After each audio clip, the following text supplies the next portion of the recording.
Hi guys, today we are going to find out what if social media never existed. You wake up on a crisp Monday morning in 2024, reaching instinctively for your phone. But something feels different. There's no blue notification dot calling your name, no red heart awaiting your validation. The screen shows only basic apps, messages, calls, camera, and a simple web browser. You blink in confusion, trying to remember why you expected something more. In this reality, Mark Zuckerberg became a dentist. Jack Dorsey stuck to his taxi dispatching app. The concept of posting your breakfast never crossed anyone's mind.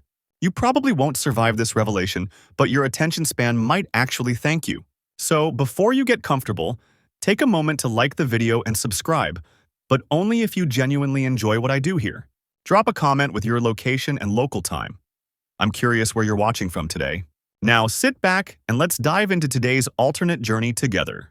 You stumble to the kitchen and there's no urge to photograph your coffee. The morning feels strangely peaceful, almost meditative in its simplicity. Your brain isn't already buzzing with the dopamine anticipation of scrolling through endless feeds. You reach for your phone to text your college roommate about weekend plans. But here's the twist. You actually still talk to your college roommate. Without the illusion of staying connected through likes and occasional comment exchanges, real effort was required. Friendships that would have faded into digital acquaintanceship either deepened or disappeared entirely. You flip through an actual address book, remembering when you last spoke to each person. The weak ties that social media would have preserved simply don't exist here. Your inner circle is smaller, but the connections run deeper than any fiber optic cable.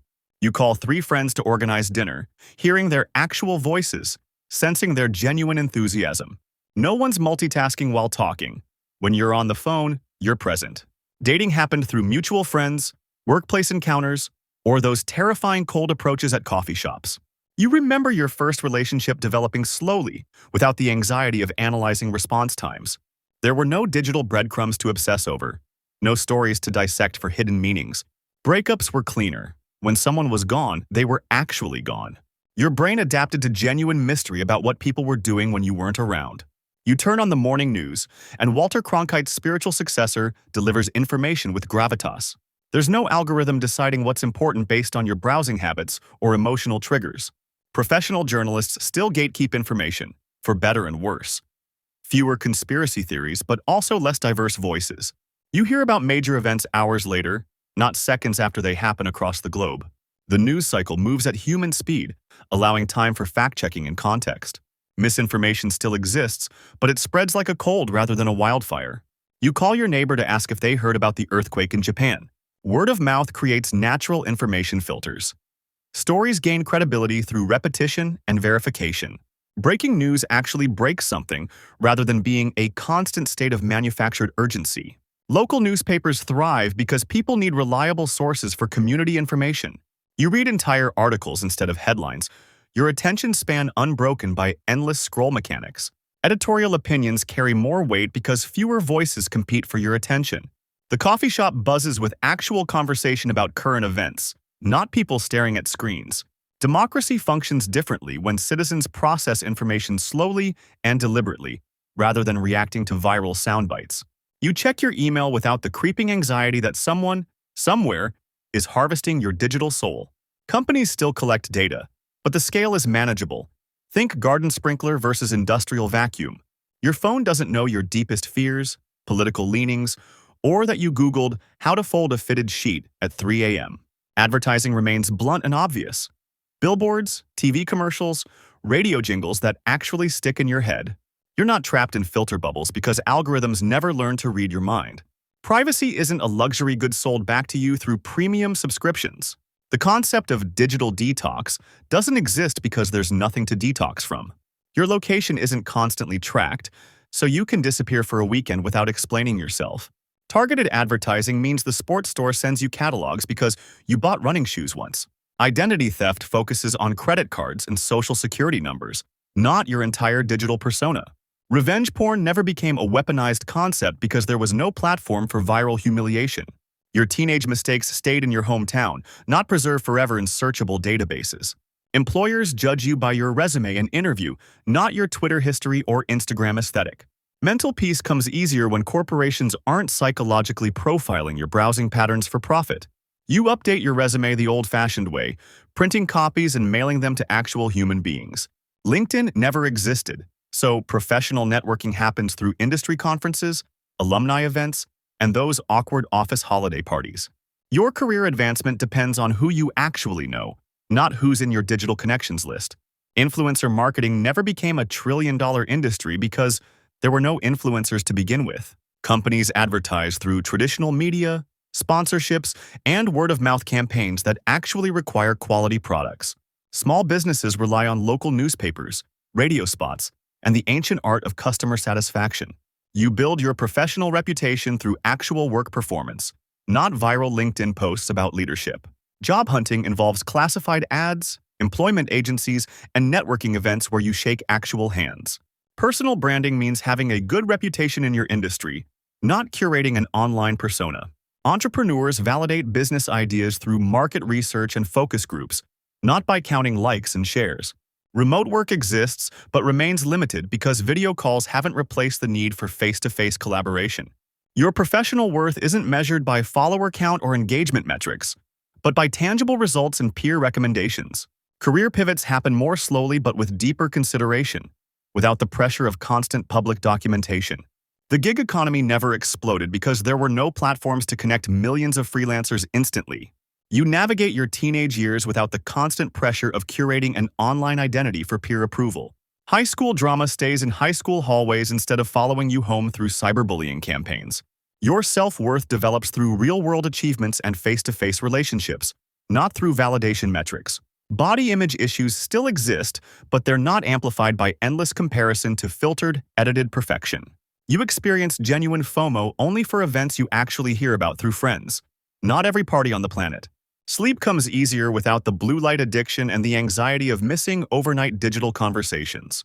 Attention spans remain intact because dopamine hits come from actual accomplishments, not infinite scroll rewards. Depression and anxiety rates among teenagers stay closer to historical norms without social comparison algorithms. You develop genuine hobbies and interests without the pressure to monetize or perform them for an audience.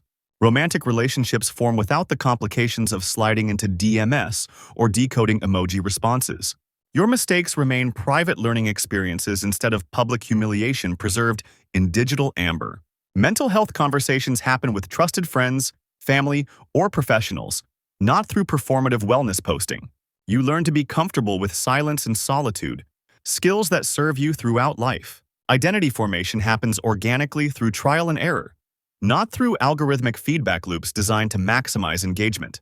You follow election campaigns through televised debates, newspaper endorsements, and town hall meetings that require actual attendance. Political discourse happens in coffee shops, family dinners, and community centers where people must look each other in the eye. Misinformation spreads more slowly, giving fact-checkers time to debunk false claims before they reach critical mass. Echo chambers still exist but require physical effort to maintain. You have to actively seek out like-minded groups. Foreign interference in elections focuses on traditional media manipulation rather than micro-targeted psychological warfare. Political movements build through grassroots organizing, phone trees, and door-to-door canvassing rather than viral hashtags.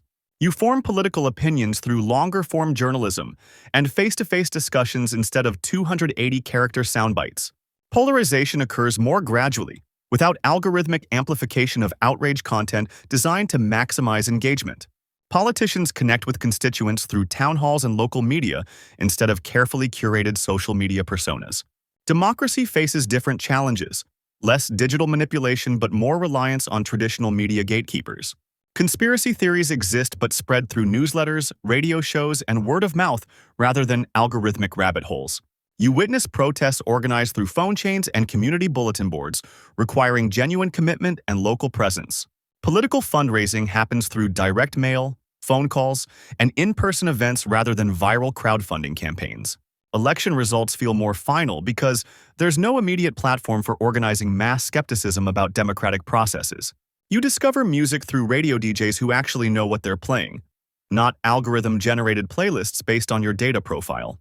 Musicians build fan bases through touring, radio play, and word-of-mouth recommendations instead of viral TikTok moments. Celebrity culture exists but requires genuine talent or charisma rather than the ability to manufacture controversy for engagement. Paparazzi still invade privacy, but celebrities can actually disappear from public view between projects. Reality TV remains popular, but participants can't leverage 15 minutes of fame into permanent internet celebrity status. You binge-watch shows that networks actually planned as complete stories, not content designed to keep you scrolling indefinitely. Movie marketing relies on trailers, TV spots, and critic reviews rather than viral marketing campaigns and influencer partnerships. Concert experiences feel more intimate because everyone's watching the performance instead of filming it for their followers.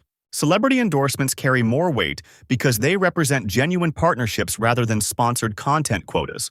Entertainment journalism focuses on craft and artistry instead of social media feuds and relationship drama. You discover new content through magazine recommendations, friend suggestions, and channel surfing rather than algorithmic recommendations. Fandoms organized through mailing lists, fan conventions, and dedicated websites rather than hashtag communities. Artists maintain mystique and privacy, allowing their work to speak for itself without constant personal brand management. Entertainment consumption happens more intentionally, with appointment viewing and deliberate music purchases replacing endless streaming. You witness technological innovation flowing toward different priorities: better transportation, medical breakthroughs, and environmental solutions instead of engagement optimization. Silicon Valley's brightest minds focus on solving physical world problems rather than capturing and monetizing human attention. Venture capital investments pour into renewable energy, biotechnology, and space exploration instead of the next addictive app. Artificial intelligence development prioritizes practical applications like disease diagnosis and climate modeling over content recommendation engines. Your smartphone remains a communication and utility device rather than a dopamine delivery system designed to harvest your behavioral data. Internet infrastructure develops toward connectivity and information access rather than surveillance capitalism and behavioral tracking. Computer science graduates pursue careers in research, engineering, and problem-solving instead of growth hacking and user acquisition. Technology conferences showcase genuine innovations in science and engineering rather than pitch decks for attention economy startups. You experience the internet as a tool for learning and communication, not as a platform designed to exploit psychological vulnerabilities. Digital privacy becomes a standard feature rather than a premium service because there's less economic incentive for data harvesting. Screen time remains a conscious choice rather than an addiction carefully engineered by teams of behavioral psychologists. Innovation cycles focus on durability and functionality rather than planned obsolescence designed to drive constant upgrades and engagement. Technology serves human needs more directly without the intermediary layer of advertising-dependent business models. Research and development budgets prioritize humanity's greatest challenges rather than optimizing click-through rates and user retention metrics. You stand at your window in 2024, contemplating a world that chose connection over networking, privacy over publicity, presence over performance. Your relationships run deeper because they required actual investment rather than the illusion of connection through digital interactions. Democracy functions differently, with slower but more deliberate discourse, less manipulation but also fewer diverse voices reaching the mainstream. Innovation pursued different paths, solving tangible problems instead of optimizing human attention as a commodity. Mental health challenges still exist, but without the amplification of comparison culture and algorithmic engagement loops. You realize this alternate world traded viral connectivity for authentic community, instant information for verified truth. Privacy remained a birthright rather than a luxury, but at the cost of some technological conveniences and global awareness. The entertainment industry produced art for appreciation rather than content for consumption, creating fewer but perhaps more meaningful cultural moments. Your attention span remains intact, capable of deep focus. But you sometimes wonder what global movements you might have missed.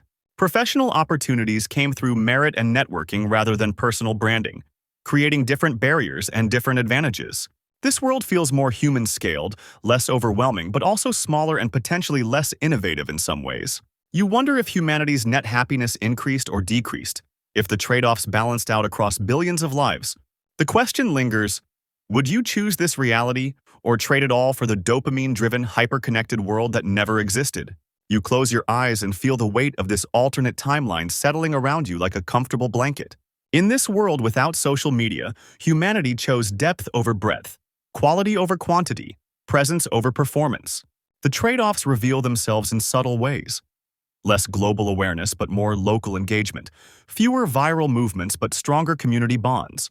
Mental health improved in some areas while innovation slowed in others, creating a complex calculus of human flourishing. Democracy functioned differently, entertainment evolved along different paths, and technology served more practical purposes. Relationships required more effort but provided deeper satisfaction, privacy remained intact, but convenience suffered. The question that haunts this exploration isn't whether this world would be objectively better or worse. Instead, it's whether we would recognize the person we might have become without the constant digital mirror of social validation. Perhaps the most profound realization is that our current reality isn't inevitable. It's the result of countless choices and innovations. Every notification we receive, every post we make, every scroll through our feeds represents a path chosen. So here's the question that really matters. Knowing what you know now about both realities, which world would you choose to live in? And more importantly, what does your answer reveal about what you truly value in human connection and experience?